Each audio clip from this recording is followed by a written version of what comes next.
In the final video of our training series, we will cover both trusses and rafter framing. In training video number 7, Roofs and Trims, we assigned a 2x10 roof framing system to the roof structure. To confirm the framing system assigned to the roof, double-click on a roof panel to open the Components Properties window. The roof framing system is located under the Layers section. You can see that 2x10 framing was assigned to the roof plane. To see the different roof styles available in Vertex, select the Roofs category under the Standard Structures library. We will leave it as a 2x10 roof system. Select Cancel to close the window. Since the roof is a stick frame roof system, we need to add the ceiling framing to the structure. In a previous video, we added the ceiling structure to the project, but did not assign a framing to the ceiling. Switch to the 3D model by selecting the F2 key, or clicking the Switch between 2D and 3D icon. To view the framing, switch from the architectural model to the framing model by selecting the house icon. The ceiling framing at the upper and lower ceilings has yet to be added. Switch back to the architectural model and back to the 2D window. Select the second level ceiling layout from the drawing model pair icon to access the ceiling structure. Before adding the framing to the ceiling, we need to confirm the joist will be framed in the correct direction. We need the ceiling joist to span from the front to the back of the house. To achieve this, we need to check the origin arrow for each field is aligned in the correct direction and located at the proposed start point. Since we only have one ceiling structure on the upper ceiling, we only have one field to check. Select the ceiling structure. Next, select the Fields tool from the Plane Structure Framing menu. You can also select the More button to view all the framing field tools. Zoom in on the center of the ceiling structure. Here you will see the word Field in red. This indicates that there is a single origin marker. It is possible to have multiple origin markers in a single ceiling structure, but we will not cover that in this training session.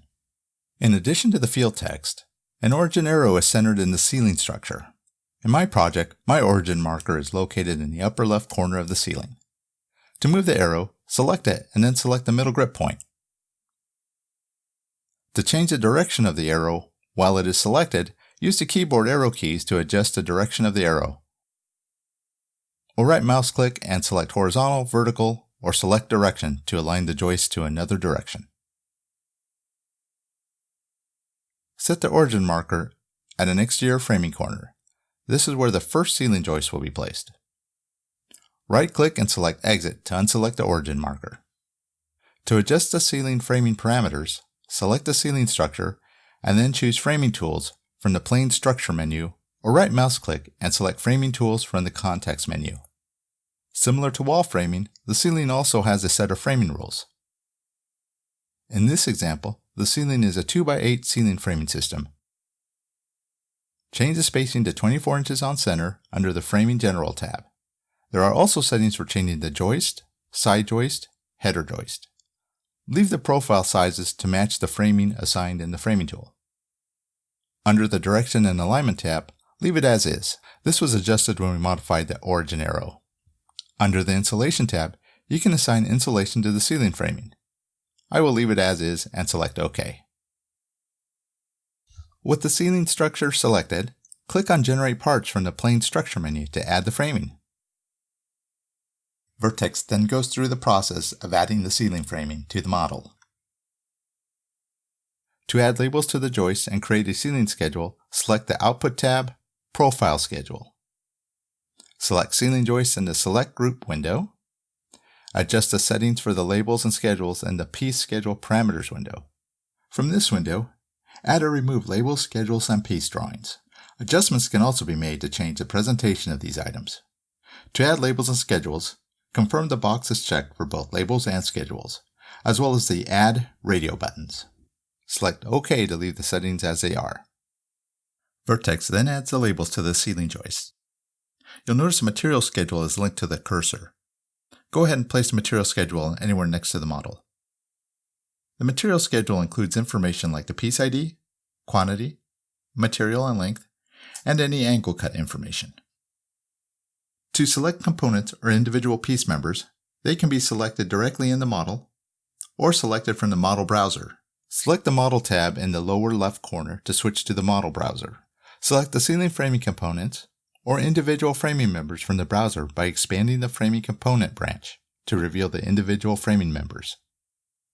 When a framing member or component is selected in the model browser, the framing member or component will be highlighted in the model. Selected members can be individually edited also. Let's add the lower ceiling framing at the back of the family room. Switch to the first level ceiling layout drawing model pair. Zoom in on the back of the family room and select the ceiling framing plane. Ensure the selection is the framing plane and not the entire ceiling drywall plane. As shown, the grip point should only extend to the back of the family room area. You may need to continue clicking on the plane if the grip points extend beyond the family room. Next, set the joist start location as well as the direction of the joist. Select Edit Framing Fields from the Plane Structure menu with the ceiling framing component selected. The description field appears in the center of the ceiling component when Edit Framing Fields are activated. Now select the origin marker arrow. With the marker arrow highlighted green, click on the center grip point of the arrow to change its location. With the arrow now linked to the mouse cursor, use the left or right arrow keys to change the joist direction to horizontal orientation. The back exterior wall will be balloon framed, so place the arrow marker to the upper right corner inside the corner of the wall framing. Right mouse click and select OK, or press the V key to confirm the placement of the origin marker. While the ceiling plane component is still selected, select Framing Tools from the Plane Structure menu to edit the ceiling on-center spacing. Under the Framing Tools Frame General tab, set the spacing to 24. The joist framing should default to 2x8 framing as specified in the 2x8 ceiling framing tool. Next, select OK to accept the settings. To add the framing, select Generate Parts from the Plane Structure menu. Vertex then goes through the process of adding the ceiling framing to the model. To add the material schedule, go to the Output menu tab and select Schedule in the Profiles menu group. There's also a second schedule tool dedicated to panels and trusses. Use that one when working with panels and trusses. Select the ceiling joist group. Under the Piece Schedule Properties window, you can add or remove schedules, piece labels, and individual piece drawings. We will leave the settings as is and select OK. Now select the location to place the piece schedule. Next, we will proceed with adding rafter framing. Switch to the Roof Layout drawing model pair. Before adding the rafter framing, let's view the ceiling framing that we just added. Switch to the 3D view, then switch to the framing model.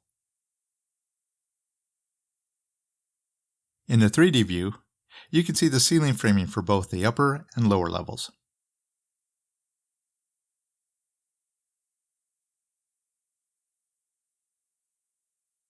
Switch back to the architectural model and the 2D view. Next, let's add rafter framing to each of the roof planes. Before adding the framing, the origin marker location must be set for each roof plane. The center of the roof plane is the default origin location.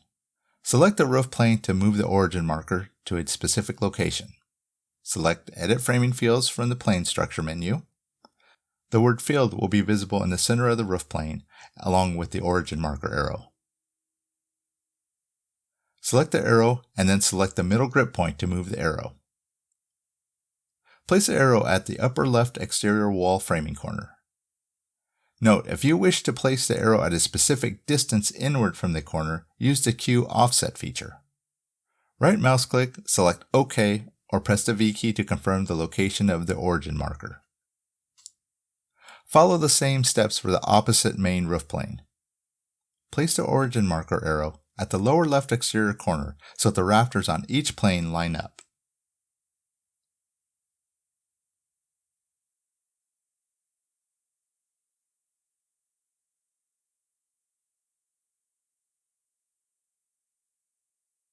Do the same for the two lower roof planes. We will place the origin marker arrow 12 inches from the exterior wall corner for the two lower roof planes. Select the arrow and hover it over the upper left exterior corner until you see the yellow snap icon. Place the Q key to set the corner as a reference point. Next, select the I key to lock the cursor in a Y-axis constraint. Start typing 12 for 12 inches. a dialog with the distance field active will appear. Select Return to enter the value in the field. The origin marker is set to 12 inches below the exterior wall corner. This will be the placement of the first roof rafter. Now follow the same steps for the opposite roof plane.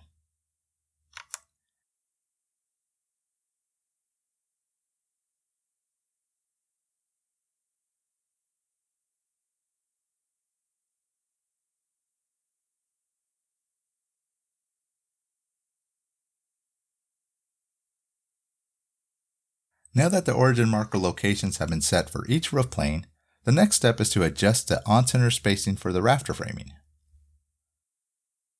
We will adjust the framing for both of the main roof planes. Select a roof plane and keep your finger on the control key to select the other roof plane. With both roof planes now selected, select Framing Tools from the Plane Structure menu. Under the Frame General tab, change the spacing to 24 for 24-inch on-center spacing. Let's change the rake to 2x8 lumber framing for the framing members. Click on Select button next to Rake. Under the Piece Properties field, select 2x8 from the Code drop-down field. The library should default to lumber. If not, set the library to lumber. Select OK to close the Piece Properties window. We will leave the other settings as is. Select OK to close the window. Do the same for the two lower roof planes. Select both planes, change the spacing to 24, and change the rake to 2x8 lumber.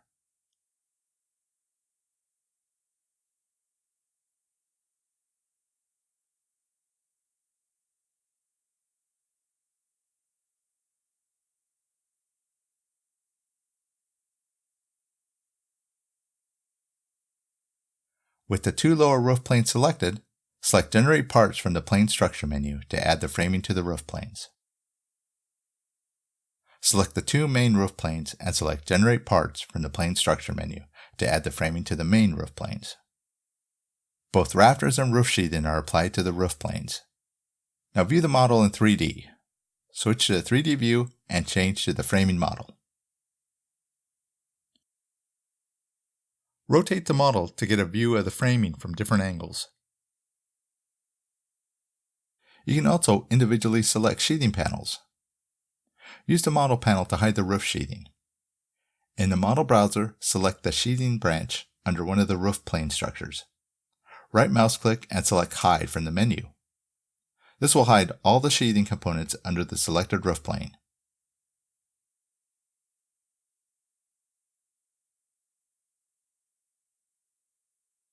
To restore hidden objects, right mouse click on the background and select Restore Hidden.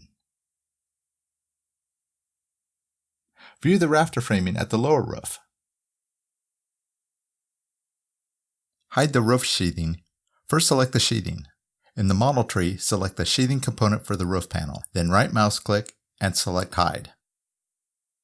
To restore the hidden sheathing panels, right mouse click on the background and select Restore from the Context menu. You may notice there is no wall framing under the gable roofs. We did not add the framing to the third level walls. Change the model back to Architectural and switch to 2D view. Change to the third level wall layout. You should see two exterior side walls. Select both walls. Next, select Frame Tools from the Wall menu. Under the Studs tab, confirm the spacing is set to 16 for 60 inches on center. Leave all the other settings as is and select OK.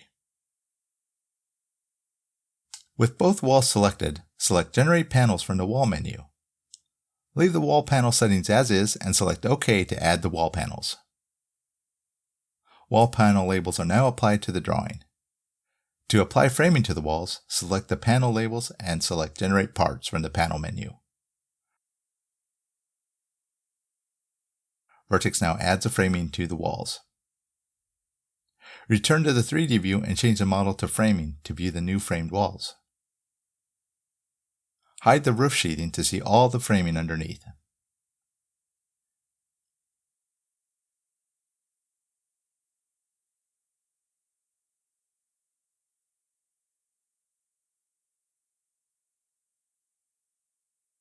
When done viewing in 3D, change the model to architectural and switch to the 2D view.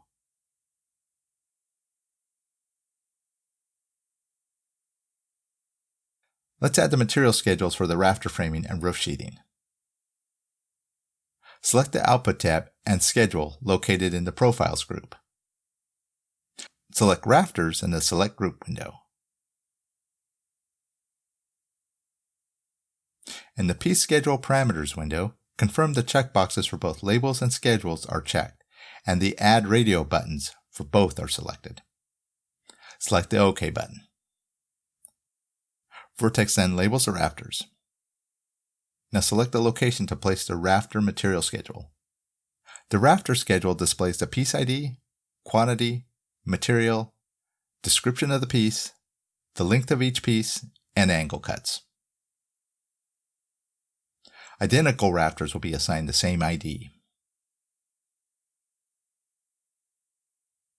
To add a sheet schedule to the layout, under Output tab, select Sheet Schedule. In the Sheet Schedule Parameters window, confirm the checkboxes for both labels and schedules are checked, and the Add Radio buttons for both are selected. Select OK. Vertex then labels each piece of roof sheeting. Now select the location to place the sheet material schedule. The sheet schedule displays the label ID, quantity, and material. The sheet dimensions are shown under the description field. Identical sheets will also be assigned the same ID. Now turn off the roof layout reference drawings to make it easier to see the labels. Go to the Modeling tab and select Reference Drawings and select Properties from the menu. Uncheck the boxes for each reference drawing in the Properties and Reference Drawings window. The reference drawing for each level has been turned off, making it easier to see the sheeting and rafter labels. You can also remove labels and schedules as they were added. Go to the Output tab and select Sheet Schedule. In the Sheet Schedule Parameters window, select Remove Radio buttons for both the labels and schedules. Select OK. As you can see, the label and schedule for the roof sheathing has been removed. Selecting the rafter from the model highlights the branch for the specific rafter.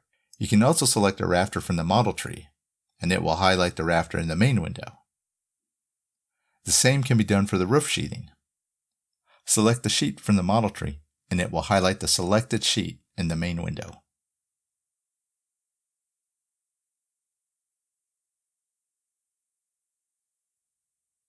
Now that we have a basic roof plan, we will build a roof drawing from scratch for exporting to a PDF and for future use.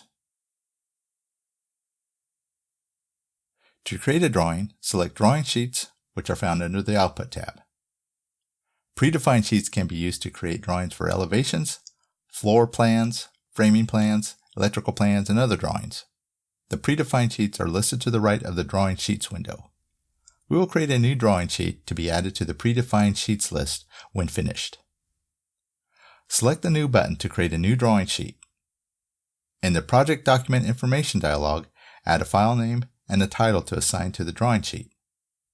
For the sheet file name, I will call it RFFRMG for roof framing. For the title sheet, I will call it Roof Framing. Select OK when done. Vertex opens a 2D file Roof Framing VXP. VXP is the file type for the 2D drawings in Vertex. Select the lower right corner of the window to expand the window. A drawing sheet is made up of reference drawings that are projected onto the 2D drawing. In this case, we will add a reference drawing for the title block and a reference for the roof framing layout. To insert the title block, select the Modeling tab and Reference Drawings. Select Reference Drawing or Model from the menu. Select the Browse button next to the File field in the Reference Drawing window. Locate the View_DWGS folder within the project folder. The folder consists of title blocks in various sizes. Let's select the sheet 24x36.vxp title block. Uncheck the Use Reference Color checkbox. We want to use the colors used in the title block. Now select OK. The reference point is the center of the title block. Let's change it so it's the bottom left corner of the reference point. Right mouse click and select Basic Reference Point. Select Reference Point bottom left. Next, we need to set the scale to the title block.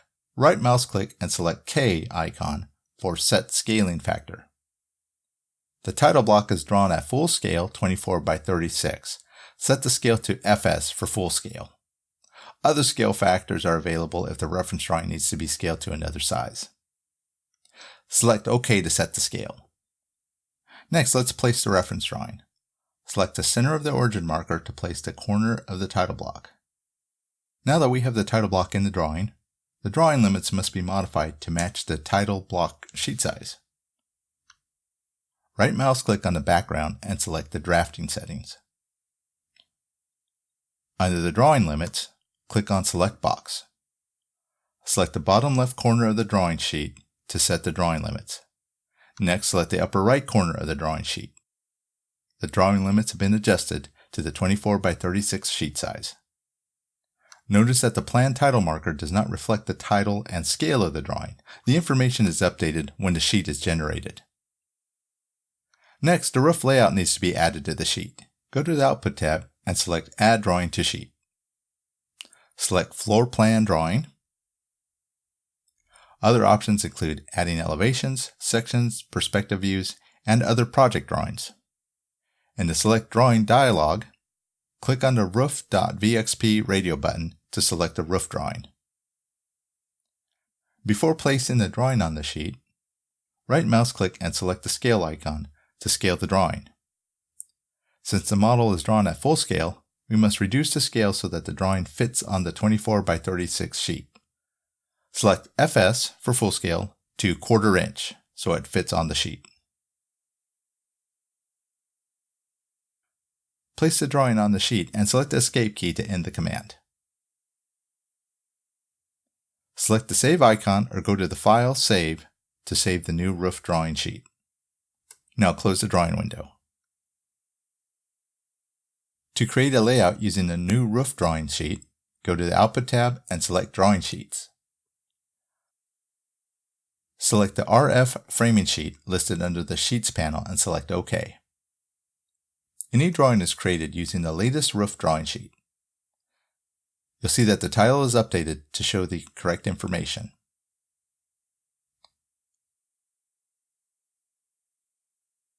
You can edit the information by right mouse clicking and selecting Edit Active Document.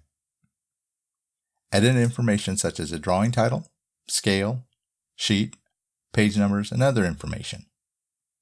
I'll add the scale and sheet size.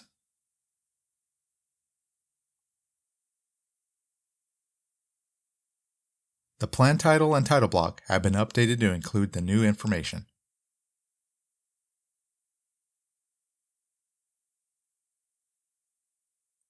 Add wood truss envelopes in Vertex BD and apply framing to the envelopes from the predefined truss structures library. If you have engineered truss drawings and would like to create trusses based on the truss drawings, refer to the Vertex BD YouTube video, How to Model an Individual Truss with Vertex BD. The example in the video is done with steel framing, but the process also works with wood trusses. If you need to export truss envelope data to other software, this can be done using the Links to Design Tools feature. These tools are found under the Modeling tab, Truss, Links to Truss Design. For this exercise, I created a copy of the project using the Save Project As command under the File menu. I erased the roof and ceiling framing from the project since we created the previous roof with rafters. We will add a new roof with truss parameters. You may run into the issue with walls extending past a structure, similar to what I have on the screen. This happens when you have a wall that extends to a roof and the roof is removed, such as a gable wall condition. The wall searches for a roof to link to until it reaches the final drawing model pair. By default, we have a total of 10 drawing model pairs available. That's why the wall extends well past the structure. We can reset the wall to its original height. Select the wall and then select Disconnect from the menu. We will use the Roof Generator tool under the Modeling Roof menu to add a roof above the upper level walls. Previously, we created a roof with rafters. This time we will apply truss parameters. Right mouse click on the background and select Truss in the pop-up menu. Under Roof Parameters, leave the material code as a 2x4 shingle roof. To select a different roof system, click on the Select button. The size of the top chord is based on the material code selected. Let's leave the pitch, fascia height, and eave type as is. Next, we need to set the height parameters. Select the Get button to obtain the plate height. Select the 3D button to select a wall from the 3D view. Now select one of the upper level walls. Set the overhang to 12 inches and set the butt cut to 2 inches. With those parameters set, select the Calculate button to calculate the eave height. Select OK to apply the settings. Next, right mouse click again and select Add by Walls on the pop-up menu. Start selecting upper exterior walls by going around each wall.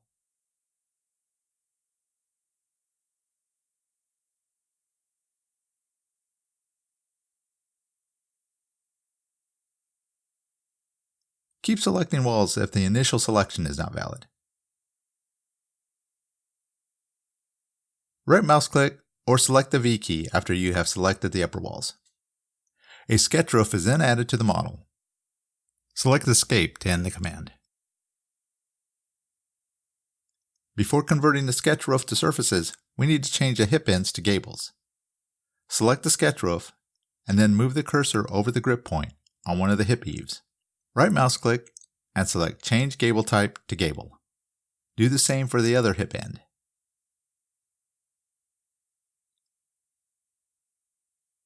Select the roof and right mouse click. Now select Convert Surfaces to Roof. The sketch roof is changed to roof planes based on the truss parameters that we applied. Switch back to the 2D roof layout by selecting the F2 key or the switch between 2D and 3D icon. Zoom in on the back area near the family room. We will add a half hip roof over this area. Go back to Roof under the Model tab and select the half hip predefined roof. When adding a predefined roof, Vertex displays a diagram that displays selection points for building the roof. A half hip has 3 selection points, P1, P2, and P3. Since we need the hip located at the back wall, the first selection point is located at the upper right corner at the eave overhang location. P2 is at the upper left eave overhang, and the third point, P3, is located on the wall sheeting of the exterior wall. Zoom in on the upper right corner and set the reference point by selecting the Q key. Next, start typing the number 12. Since we did not give Vertex a direction, the 12 is added to the X coordinate field. Select Tab to switch to the Y coordinate field and type 12. This places the first point at 12 inches in both the X and Y from the reference point. Next, select the U key to lock the horizontal constraint. Zoom out to the opposite corner. Again, set the reference point by selecting the Q key. Move the mouse in the left direction and type in 12 in the distance field. This time we gave Vertex a direction by moving the mouse to the left, so the 12 is applied to the distance field. Next, select the I key to lock the vertical constraint. Zoom in on the exterior wall and select the point on the sheathing for point number 3. Vertex remembers the last set of roof parameters. We will use the same settings, except we need to update the wall and eave heights. Select the Get button for the plate height, select the 3D button to select a wall from the 3D view, and then select the first level wall. Select the Calculate button for the eave height to recalculate the height. And select OK to apply the roof. Select the Escape key, or right mouse click and select the Escape to end the command. The half hip roof is added to the model. Note that using predefined roofs does not apply a sketch roof. Instead, it adds the roof planes. Now switch back to the 2D roof layout. Next, we will add truss envelopes to the model. Truss envelopes represent the overall shape of the truss. Once we have the truss envelopes created, we can apply framing members to them. Let's start with the upper level trusses first. Under the Modeling tab, select Truss. and trusses under the Standard Trusses menu. Under Truss Parameters, adjust the truss types, thickness, spacing, and other parameters. Click on the Select button to view the different truss shapes. We will leave this as a standard truss shape. For truss parameters, select On Slope, check the box for heels and slope, and leave the eave shape to default. Leave the thickness as 1.5 inches and the label type to T. Leave the use field to truss. Leave the function as regular and leave structure as standard.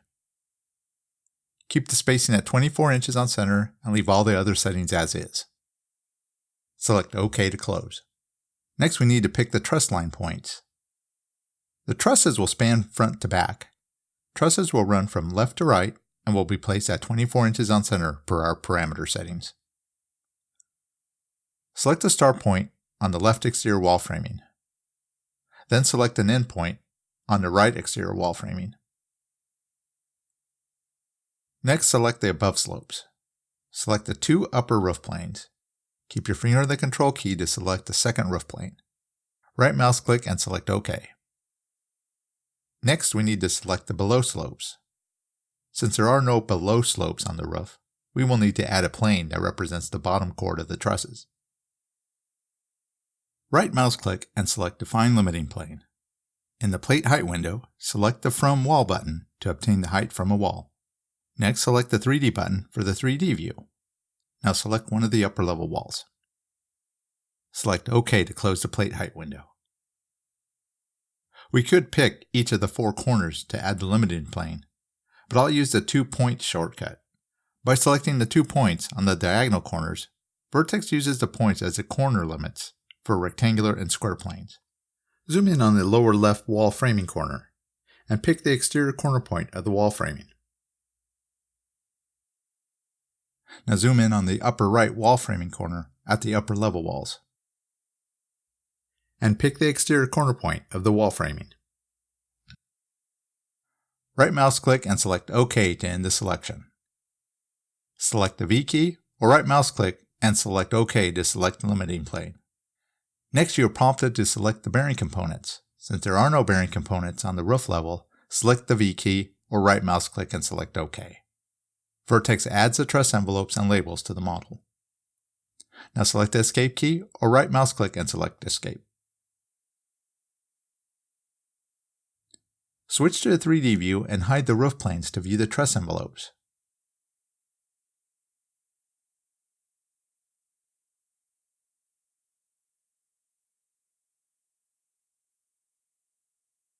Right mouse click and select Restore Hidden to restore the roof planes. Select the F2 key to switch back to the 2D roof layout and zoom in on the hip roof. We will add truss envelopes to the hip roof in the same manner as we applied them to the main roof. Go to the Truss menu under the Modeling tab, select Trusses under Standard Trusses. Vertex remembers the previous truss parameters. We will apply the same settings. Select OK to close the window. The trusses will span left to right, and the truss run will start at the rear exterior wall and end along the upper wall sheeting panels. Select a point on the exterior wall framing. Select the I key to lock the vertical constraint. Zoom in on the upper exterior wall and select the point on the wall sheathing. Next, we need to select the above slopes. Select the 3 roof planes. Right mouse click and select OK, or press the V key to confirm the selection. For the below slopes, we need to define a limiting plane since there are no slopes below the roof. Right mouse click and select Define Limiting Plane. Select From Wall in the Plate Height dialog. Now select 3D for the 3D view and select a first floor level wall. Select OK to close the Plate Height dialog. Now zoom in on the lower left corner where the first floor wall intersects with the upper level wall. Select the point where the upper wall sheathing intersects with the first floor wall framing. Zoom to the opposite corner and select the exterior wall framing corner. Right mouse click and select OK or the V key to end the selections. Now select the V key or right mouse click and select OK to select the limiting plane. Since we have no bearing components below the roof planes, select the V key to confirm. The truss envelopes are now added to the hip roof. Press the F2 key to switch to the 3D view and hide the hip roof to view the truss envelopes.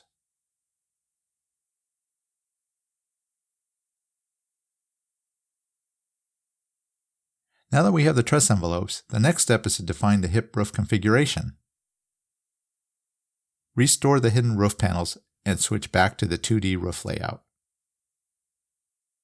Adding hip trusses is similar to adding standard trusses. Go to the Truss menu. Under hip trusses, there are several truss configurations to select from. We will apply the step-down hip truss. Zoom in on the hip roof. For the truss area, select one of the trusses. Vertex will highlight all of the trusses in the truss area. Next, we need to select the truss eave. Select the eave the hip trusses will be based off of. In this case, it's the back eave. In the Set Hip End properties, you can set the number of trusses from the eave, or the ridge to hip girder dimension. Select ridge to hip girder dimension and leave it at 48 inches. You can also enter the hip truss spacing, girder truss plies, and jack truss spacing. We will leave these settings as is. Select OK to close the window. The step-down hip trusses are applied to the roof. Select the Escape key to end the command. Press the F2 key to switch to the 3D view and hide the roof planes to view the truss envelopes.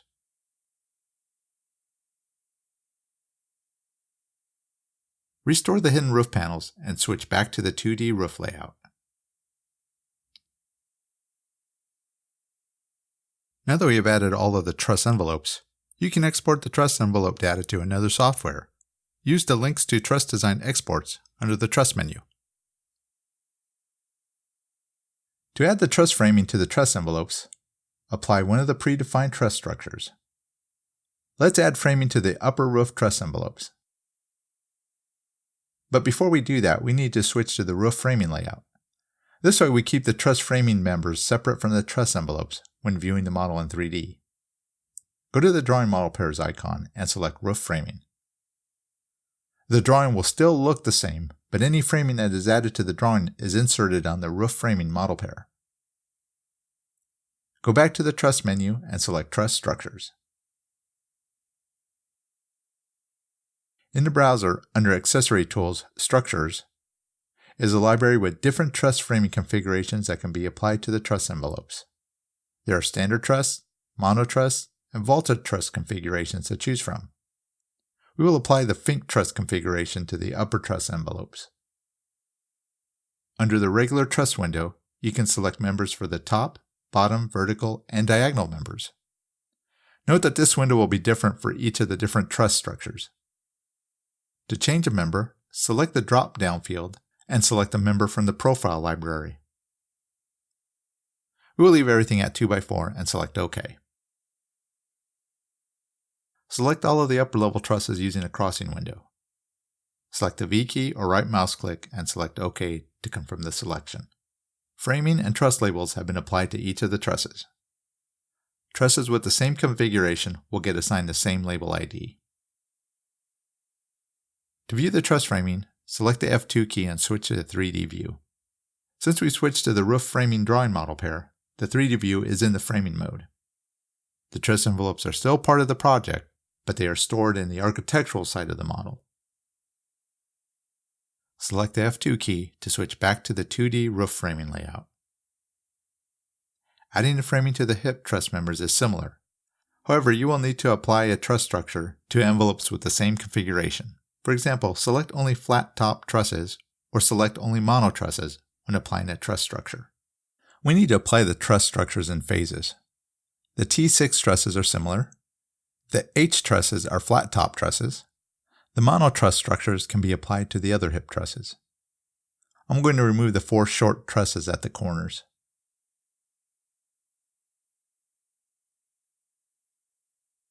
Let's add a Fink truss to the T6 trusses. Select OK to use the same settings. Select the 2 trusses and press V to confirm. Now for the H-label trusses, let's apply a flat top truss structure.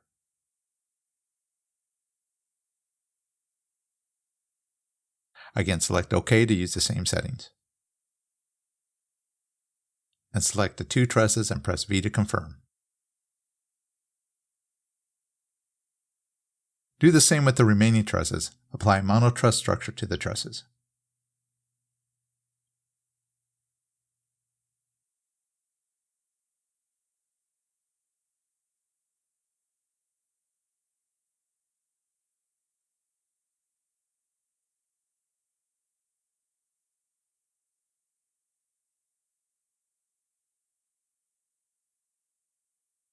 After you have applied the framing to all the truss envelopes, select the F2 key to switch to the 3D view and view the truss framing.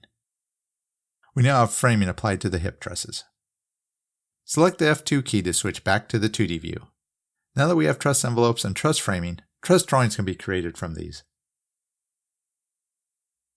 To create a drawing for an individual truss, select a truss, right mouse click and select Generate Truss Drawings.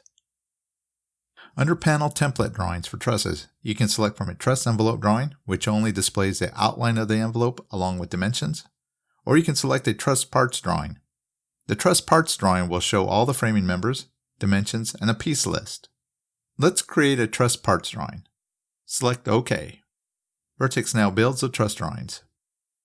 To view the drawing, select the truss, right mouse click, and select Open Panel Drawing from the menu. You can see a detailed diagram of the truss with parts, along with the piece list. Now close the drawing. To batch create multiple truss drawings, go to the Output menu and select Panel Drawings.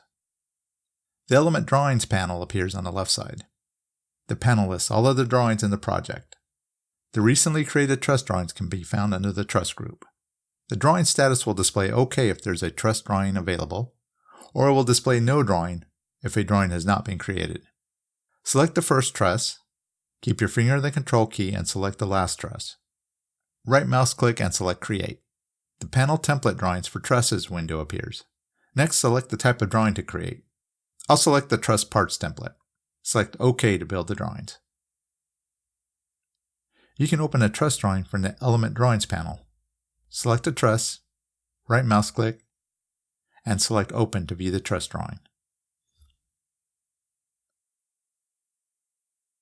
This concludes the training video series for Vertex BD for beginners. Visit vertexcad.com technical support website. Use the Online Help Center to make support requests and track their status. See open and resolve support tickets, and submit ideas for future development. If you have an active maintenance agreement or have a current software subscription, create a Vertex Help Center account. To use the Online Help Center, log into your account. Once logged in, select the Vertex BD portal. In the portal, there are options to submit a request for technical support, report a bug, or suggest a new feature. To submit a request for technical support, select Technical Support, fill in the requested information, the summary, description, the version you are using, and assign a priority. Attach screenshots that may help to explain the issue by dragging and dropping or browsing your computer. Then select Send when ready to submit. On-staff technical support will respond in a timely manner. On the technical support website, there are also links for documentation and user manuals. If you have a LinkedIn account, there's also a link to join the Vertex BD discussion group. There's also a link to the Vertex BD YouTube channel. There you will discover plenty of videos covering different topics showcasing the numerous features available in Vertex BD. Congratulations on completing the Vertex BD for Beginners training.